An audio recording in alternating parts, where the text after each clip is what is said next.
Hello, my name is Dr. Ginny Baro. I am your CGA host on GCA Studios, brought to you by Game Change Agency.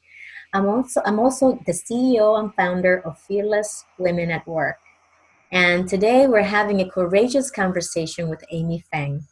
Now, Amy and I will be discussing what role does the workplace diversity play in her decision to join a company. We'll also be speaking about what creates the best internship experiences for her and what are some of the concerns that she, as a potential new employee entering the workforce, currently has. Now, hi, Amy. Hi. It's nice to talk to you again. Nice to see you and nice to speak with you. Amy and I met at the Inroads leadership training this past June in New York City. And we had a really nice conversation afterwards. And I thought Amy would be a great example of how, as leaders, we need to start preparing or prepare to really embrace and be able to attract top talent. And you'll see what I mean when we talk to Amy. She's definitely an emerging leader and one of the people that we would love to attract to our companies.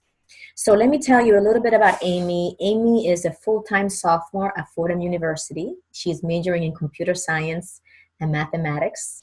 And her dream is to become a software engineer in industry. So Amy also works at Harris Corporation, where she started an internship this past summer, and she's working there as a software engineer. And she's involved in research projects under the support of the Fordham Undergraduate Research Department and the Claire Booth Luce Foundation, which funds undergraduate women in STEM research. She's also active in leadership training and mentorship programs, such as the one I mentioned, Inroads, as well as the Thurgood Marshall program, the CSTEP, and New York Ladders for Leaders. So Amy is definitely keeping busy and training and developing herself in the process. And Amy is actually slated to become the president of the Computer Science Student Organization and the Computer Science Society at Fordham. So, Amy, I'm so proud of you for all your accomplishments so far, and I want to thank you in advance for joining us today. Thank you too. So, Amy, I also, want to start with your why. Why did you choose to go into computer science and mathematics as a field of study? Huge part of my decision to go to computer science was I felt that I felt so much creativity flowing whenever I was able to take coding classes. I could do whatever I wanted. If I didn't like something about current technology, I could just implement it myself.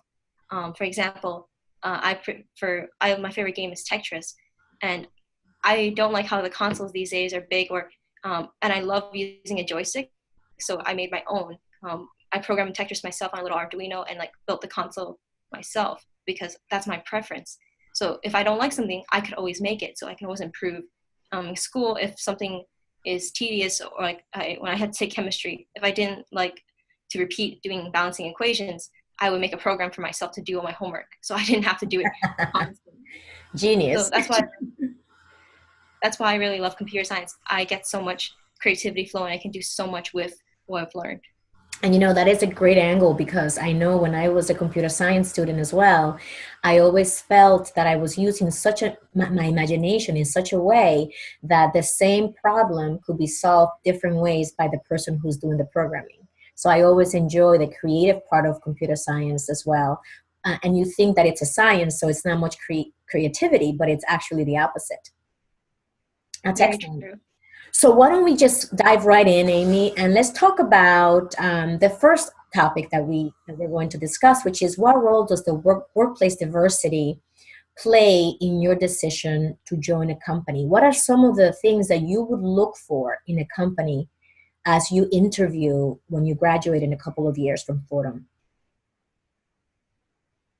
I definitely would love to see people of my age. That's a huge factor, as well as seeing people of different races and different colors, and also more females in computer science. Because throughout college and throughout my experience through industry, I see a lack of women, and So to see that a company appreciates all these different flavors of diversity really makes me want to join them, because they understand how important it is to have a diverse work environment.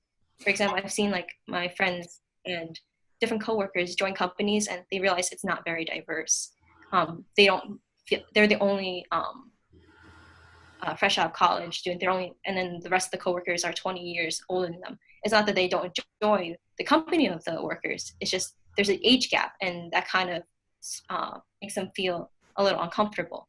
Or when I work at a company and some of my friends mention that they don't see any women besides themselves, and that really kind of makes them detract from the company and eventually want to break off and find a new for themselves. Yeah, and how do you think that having people that are in your age group and having more women, how do you think that may help you within, do you work better? They definitely understand when I talk to somebody of my age and um, my gender as well. They kind of understand the way I'm thinking a bit more. So like when I talk to them, they can understand. Oh, this is how the newest thing has been. The newest thing in computer science is starting. For example, some of my teachers don't know some of the new technology there is in the world. And when I talk to some students who like study on their own, or they like love learning about new technology, they always want to start using new ideas. They're always pushing for the new latest thing instead of always using something that was like a little bit more in the time of another generation. So it's always nice to talk to them because they have a new perspective on what's out there in the market these days. That's right. And so it's staying fresh, right? Staying innovative. And I can definitely see that as being a very important aspect of any business, right? Staying cutting edge, being aware of what are the latest things that are out there, and being able to think, how can we implement these things in our environment? How can we use them, if at all, in our environment? That's great. And so now you have this, so then diversity, in terms of gender diversity, is something that you would look for as you examine and analyze the companies that you can potentially join going forward. Thank you for that. Definitely. And so have you found, Amy, that even in your classes in computer science and math, that you already mentioned that you were the minority as a gender? Because I know that was the case for me in my computer science classes through most of my formal college education. And how has an how has that either encouraged you or discouraged you in this field so far? It definitely stands out every single time I go to a class, or even my research. The first year I joined my research team, I was the only female. And the reason why scholarships like the Claire Booth Luce Research funded my research was for the fact that there were very few women in STEM careers and STEM research. Those opportunities that always push me as a female to keep going into STEM, because there's so much support for women to encourage women to join. At the same time, it does detract me slightly, because I question, as anybody would, what my gender, means to this group or organization if they don't, if there already is not diversity, because we're already progressing to a time where there should be at this point. Mhm. And not to see it kind of discourages me that that things have been moving so slowly.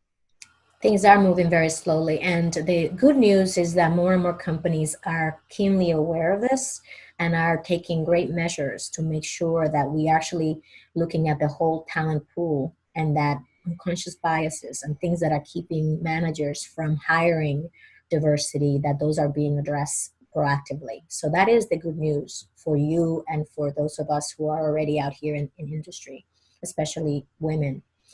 So what about, let's dive into our second topic, which is your internship experiences. I know there's a lot of organizations out there who are looking to tap into talent early on, and we do that through internships. What creates the best experience for you in terms of an internship? Definitely internships that relate to my field than what I want to do in the future, because it gives me a great perspective on, oh, well, I do want to do this long term. Is this the exact career I want? Do I want something slightly different? Because, you know, in computer science, there's so many different versions of computer science careers out there. And in addition to that, what's most important to me in an internship is I do meaningful work for the company, because, well, after learning all this stuff in school, you kind of want to share and show everything you've learned, and then contribute more than just doing paperwork or, you know, filing papers for somebody, because anybody can do that. But I want to show off to the company what I can really do for them. So how do you suggest a company assess how to best use you? How do you suggest that they tap into what you are so talented at? That's always the biggest difficulty, right? Determining what kind of work they can do, because there's always the very difficult work, and then there's the more simple work. I really appreciate how Harris, at the current company I'm working at, during the summer, even though I'm only an intern, I don't know many, I haven't finished school yet, I don't know a lot of things. They took the time to teach me, and then I eventually can pick it up very quickly instead of like being on my own. They always taught me. If I didn't know this certain computer science term yet, because I hadn't taken the class, they would go through, explain, draw pictures for me on the board, and then I could pick it up myself, because that's the point of computer science. You learn one thing and then you build off your own knowledge. And then now I'm doing more complicated work, writing my own code, which I didn't do in the summer. But now that I know more about the company's way of doing things, I can do that myself. So it's always progressing. So it sounds like a combination of being able to give you meaningful work, meaning work that they can use and leverage after you leave, and also taking the time to teach you about them, so that you can do the best work possible with what you know and what you learn from them. Yes. Both those I trust that with both those combinations, that you'd be surprised how much interns can actually produce once they get the proper support in the beginning. Yeah, and you know what? Because of the fact that you are just a sophomore, they will have an opportunity to continue to work with you through junior year, and then potentially that could turn into a full-time position if that's something that appeals to you. That is, in many cases, the goal of us having interns, so that we actually get to really try somebody on before hiring them and really see if they have the potential to be a good fit. Is there anything else about the internships that you would want employers to know about as it relates to bringing interns for their summer? I think definitely internships are a great time to start pushing more diversity. I think that's why programs like Inroads exist, so that you can introduce more people of color into these companies that don't really have as much diversity as normal, and then they can test out and feel for themselves. Because that way you can encourage people to join fields that are not predominantly, you know, of a certain race, into the company, and introduce them, and then slowly like get them interested in the career, so that they will hopefully join, and eventually the company and the field will get more diverse. That's a great point, Amy, because that is a great way to get to know the potential hire that you're going to make. And also, is there anything that they could do once you're there? Because you may find that as an intern, you are the one who stands out. Is there anything that the company can do while you're there to make you feel more welcomed, or to just provide a more nurturing environment while you're there, so that you may actually consider going to that company full time one day? While I'm there, talking is definitely important. Communication between your coworkers and your management. That way, you know where you stand, and what you're doing right or wrong, and just communication, because it doesn't really. In the end of the day, we're all the same, we're all people, and you get to know people regardless of their color, race, or age, through communication and understanding. So that will definitely encourage people to stay, as long as you become close and communicate with people there. That's great. Thank you for that. And so let's dive into our last topic, Amy, which is, what are some of your concerns as a potential employee entering the workforce in general in a couple of years? What are some of your fears and what are some of your dreams and hopes? Uh, Definitely a concern I've always had was, um, what is it going to be like in 10 years, 20 years down the line? Where is there room for me to grow? Will I be a leader in a couple of years? How many opportunities are there at the company? What more can I learn from the company? What can they I offer them in 10 years, and can they offer me? And usually that's what is really important to me. It's like when I see like emails from the company, like giving me different meetings, events, different trainings I can have, learning new things.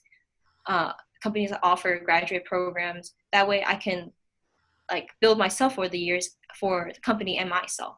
Mm-hmm. All this information is always really great to helping kind of ease the transition from college to a full-time job. Yeah, so when you think about 10 years from now, what are some of the things that are in your mind about 10 years from now? That's a long time, right? A lot of things can happen in 10 years. Am I still enjoying the work I do, which Mhm. would be like a big concern. Do I want to try something new within the company? You know, there's always different opportunities within a company. A company might focus on one skill, but I'm sure there are definitely other departments that do something more, something that will change things up for you. Um, and if they are, why go? I'm gonna go for them. You know, trying new things and experiencing new events. Yeah. And there is so much to learn when you first join a company, right? There's the whole business context, the whole business of the company, how they make money, what is their product, what is their service, and how to enhance all of it. So there's definitely a lot of room to learn and to become acquainted with the people, the culture, and look for the best ways to contribute and add value. And I think you hit it right on the head before when you said communication is really key, that you communicate to your manager what are your desires, what, where do you see yourself adding the most value, and asking how can I add more value. That's always one of the key questions that I ask my managers. So asking for feedback, how can I improve, how can I add more value, were two questions that I always ask my management team, and they always gave me feedback, and that always helped me to get to my next level. So that's really, really important. And so, what are some of the the things that you look forward to as you think of joining the workforce in a couple of years? Um, what I look forward to, I definitely look forward to, like I said, doing meaningful work, Yeah. but also trying to push the envelope a little bit. You know, things I want to try, like to be a leader. I want to try to introduce new ideas, new thought processes that weren't there, and then slowly build something that I can be proud of within the company. I see some of my coworkers here who've been here for a very long time, and they've built the foundations for this company. Like they made this product, and people are building upon that themselves. I kind of want to start my own. Make something that, when people look back, it's like, oh, this person made it in the company. And if you need help, she's the expert. She knows everything here. Go ask her, because she knows she's doing. And having that kind of feeling is great, to have something that's your own, especially for a computer science major. You That's, make things because you want to show off your own inventions. that's right. Watch out, world. Here comes Amy Feng. Well, Amy, this has been, is there anything else you would like to share with the people that are watching this interview, organizations that are looking to hire young, top talent like yourself? Is there anything else you would want to share with them before we close in a minute or so? um, Never be afraid to hire an intern or think that that it will be too much work or to commit to an intern because they might not stay or not. They're very important because you never know if they will stay. They're going to be ahead of the game. They'll be amazing help for you. And even as interns, they'll be amazing help for you. So never be afraid to hire interns. If you're on the fence, always hire an intern. They're very important. Yeah, and I know a lot of companies, unfortunately, are not hiring as many interns as we would like, right? Due to budget cuts, A lot of companies have eliminated their internship program, which I believe is sad because it is a great way to really see what is happening out there and how it can benefit the company, and also to reach out and attract talent really early on. A lot of interns end up going, working full time for the companies that hire them during the summer internships. That was how I got my first job with a Fortune 100 company. I was an intern for Inroads, and by the time I graduated, I had a full-time job offer with a Fortune 100 company. So I was very lucky to have joined Inroads, and that was the outcome of that. Yeah, you'd be surprised. Like even at my work now, when the project stops and they're like, "Oh, we can stop work on this," they always let me continue because I'm not substantial cost to them to continue the project. So even though it might take me longer, I'm not costing the company very much. So they let me finish the project and wrap everything up for them, That's which is great. great. That's great. Well, Amy, thank you so much. I really enjoyed speaking with you today. You have a very bright future ahead of you. And how can people reach you if they just wanted to give you any type of advice, or if they wanted to just reach out to you? What's the best way to get in touch with you? The best way would probably be through email. Okay. My email is afeng, AFENG 5 at fordham.edu. And I also have a LinkedIn page. So you can search for me, Amy Feng, Fordham, and you'll find me on the first result. That's great, Amy. Thank you. And you can reach me at fearlesswomenatwork.com. Thank you, Amy, and have a wonderful winter break. And You I'm too. sure you and I will be in touch. Thank you so much. I will be in touch. Have a All great right. day. You too. Talk soon, Amy.